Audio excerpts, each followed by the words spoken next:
All right, so real quick, I'm going to update you on the CP4 to CP3 mod I did on this car. Sorry, we got some wind and the trees are hitting the building, so gotta get that fixed. I haven't had time to do it. And it's been raining right now, so we're getting a little bit of that noise in the background, so sorry about that. But real quick, what I wanted to do is let you guys know that they're doing a CP3, some of the things that I found out after installing it. Definitely a good upgrade to do. It eliminates a lot of other problems as well as, as just eliminating the fact that it's going to go bad. So the CP4s, again, are, if you haven't watched my other video, any of the other videos, you might want to really kind of do some research and watch some of those other videos, because the CP4 pump is very badly designed. Now, a lot of people will tell you differently if you run your clean fuel and all that, but actually it is, in my opinion, a pretty heavy engineering flaw. So the CP3 is a huge fix for it. So some of the things that I found out installing this that I didn't know and I might have missed in my other video, I'm going to go over those things in a little bit later. I'm going to update you on the whole build of this car with the problems I'm having now. So, because a lot of people are watching this for the for the whole thing, not just the CP3. So the first thing I want to say is that I found out after installing it is that you do need to eliminate your second fuel pump, this one here. So normally this line here goes from here to the inlet side of this pump, and then this would go from here to your, whatever it is, your inlet side of the high pressure pump. And I did find that I could just eliminate this and unplug it, and I didn't get a code for that, just so you know. It didn't throw a code, no engine code for that. It didn't care whether it had that pump running or not. I had it connected for a little while, then I disconnected it and ran it, and I didn't get a code for the fuel pump, the second fuel pump. I don't know if in the future I'll get one, but you know, I ran it quite a bit. So to eliminate this, you have to just run this line here. It's in the diagram, but the diagram is very vague. You eliminate and just run this line from here to here. So make sure it's good diesel hose. This is Gates green stripe, whatever it does any kind of fuel, including diesel. So it's their best stuff. So anyway, make sure you do that. It's really important. Okay, so that's it for the upgrade. It's working great, that part of it. I was getting a code for fuel rod pressure too high before that, because what it's doing is it's priming it with so much pressure that pump will just keep kicking ass, and it just overpressurized the system, and it didn't like that. In fact, it was giving me some drivability issues. It was throwing a code and a few other things as well. Is that it had a hell of a lot of power, though, I have to tell you that much. So the other thing I ran into, so we'll back up for a second. What started this again was this whole engine. What I had happen is the oil pump failed on the CBE engine. The CJA, no issue. CJAA is what people call them. Remember, 4 letters, there's actually 3, but everybody always puts that extra A on there. And the CBE oil pump failed. I don't think the bottoming got ruined in it, but I wasn't sure, so I just decided that the easy way out would be put in a used engine and trans. I was having some clutch issues that I didn't know what they were. I was having issues with my clutches, my DSG, and I thought, well, you know what? If I can find a good used engine and trans, maybe a car was wrecked. I found a wrecked car that had a good engine and trans in it. But the problem is the car sat for too long where it was at, and some rust issues happened. The turbo that was on it was actually good, but this thing right here is your vanes for your wastegate. It's the wastegates are a vane system now on this year. So it was frozen, so that was no good. I actually had, when I did the engine swap, I just put it in, figuring that it wasn't sitting for a long time, and I found out afterwards that it was. And I replaced this. So I put it in the car, and of course this wasn't working, and some bugs had gotten up in because they had removed the oil housing. Guy said that he had taken some of the parts he needed off of it, and then he sold the rest of it, which I don't know if that was really true. But he took off the oil housing off of it, and somehow some of those little roly-polies or pill bugs, I don't know what they're actually called, climbed up inside the oil line going up to the turbo and decided to make a nest in there. Didn't have any signs of that, so I didn't know that it was happening. Fired up the engine, blew the new turbo on that. So that was the first issue. The thing that kind of gave me a clue that that was not good after I bought the engine, I got it home, and all the pan bolts were out of it. So, or not out of it, but they were all loose. And it was on a pallet when I got it, so I couldn't really check all those things when I bought it. And it was 400 and some odd miles away from home, and I needed to get back on the highway. Unfortunately, it just didn't work out right. I couldn't really, preview the engine ahead of time, and there wasn't a ton of them for sale where I'm at. Then I went ahead and tried to turn the transmission over, and the transmission was frozen. Everything inside the transmission didn't have any signs of burning or melted anything on the outside, or that had been any fires. The car that it came out of had photos of it, and there was no signs of any fire on it. Of course, I always know that if it has that, then you better not buy it, because you're probably gonna have issues.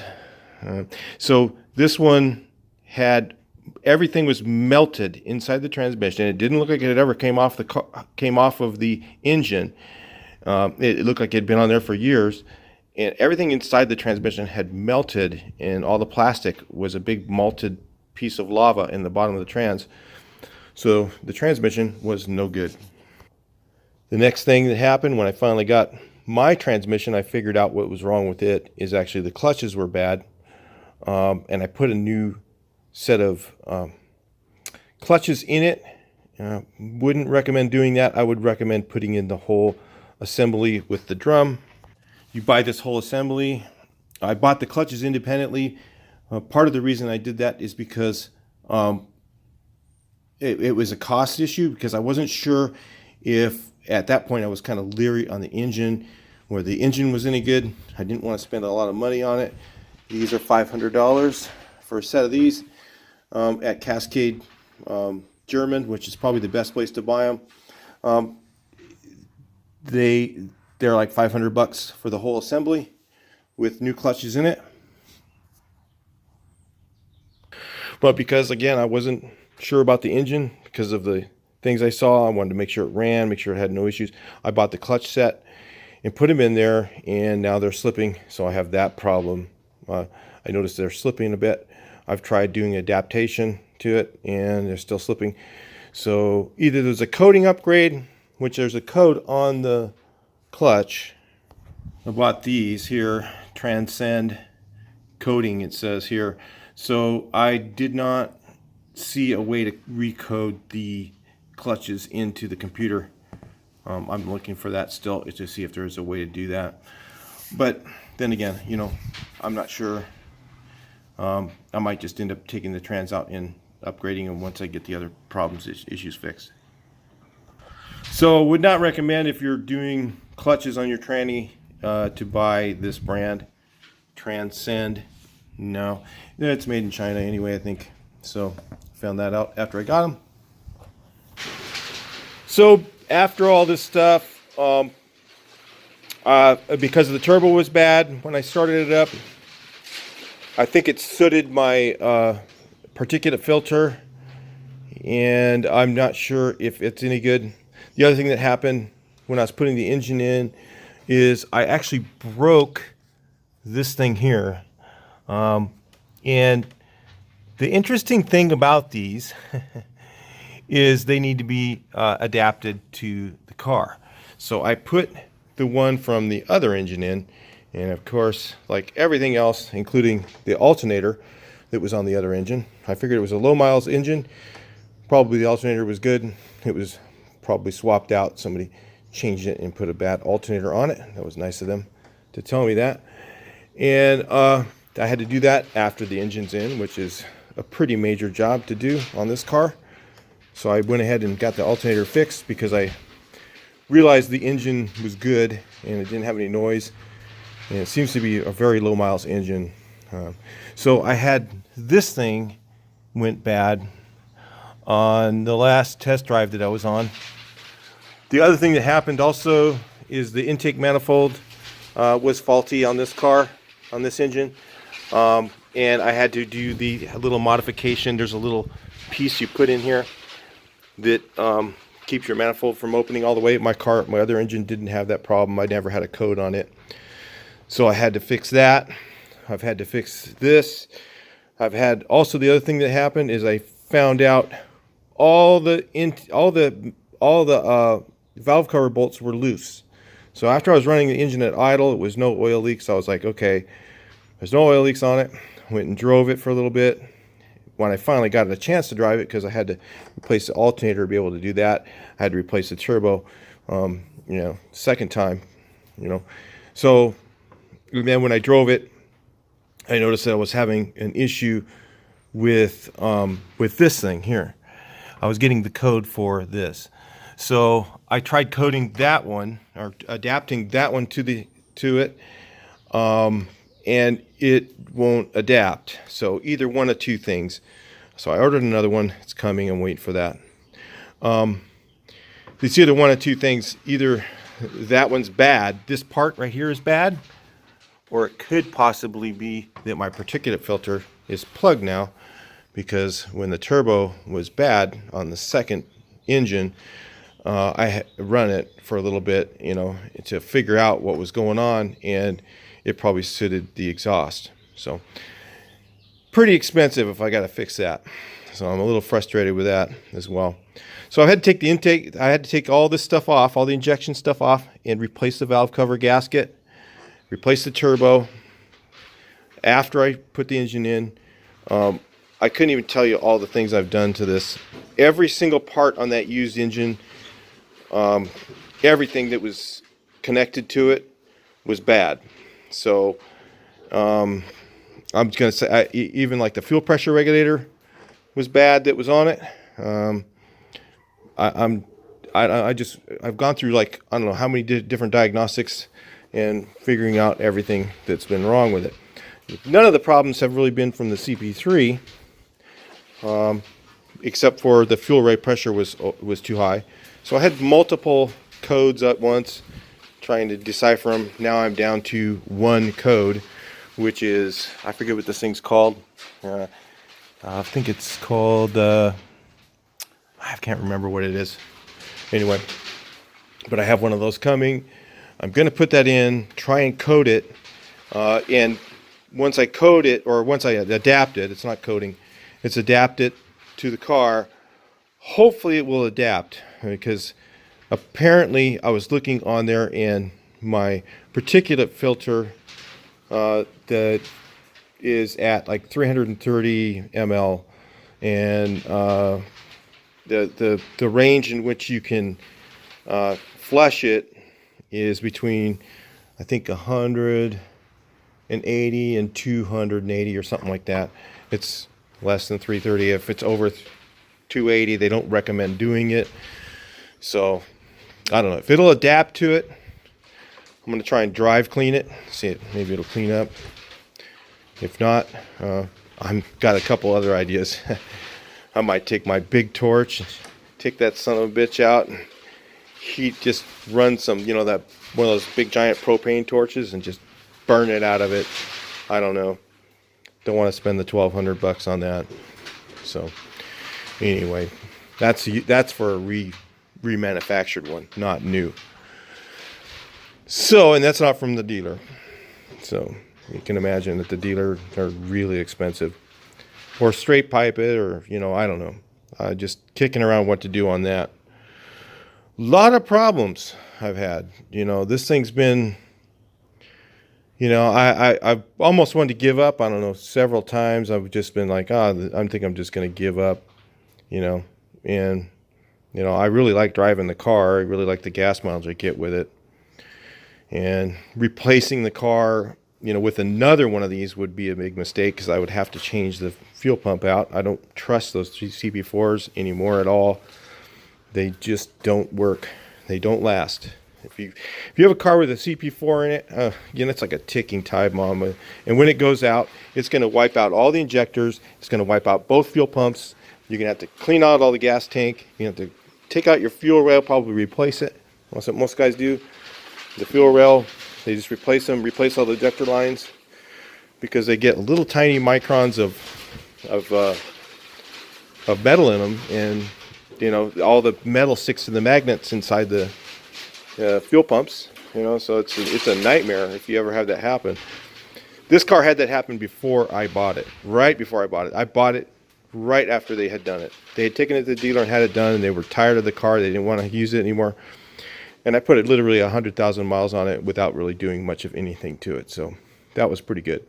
They had a brand new timing belt on it, and they had that done when I bought it. So I put 100,000 miles on it, and I got $5,000 back from VW, and I only paid $8,000 for the car.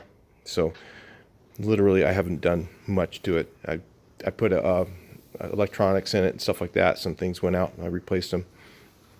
But there really hasn't, the engine-wise and transmission-wise, really didn't do anything for 100,000 miles. So really, I got my money back out of it, but then I just spent, you know, this is $4,000 I've already spent on this. I don't know. It's kind of crazy. So anyway, that's where I'm at on it. Anybody who's interested, you know, maybe you guys, if you have any suggestions or whatever, besides chuck the car, I mean, well, if you want to put that in there, that's great too. I totally feel it.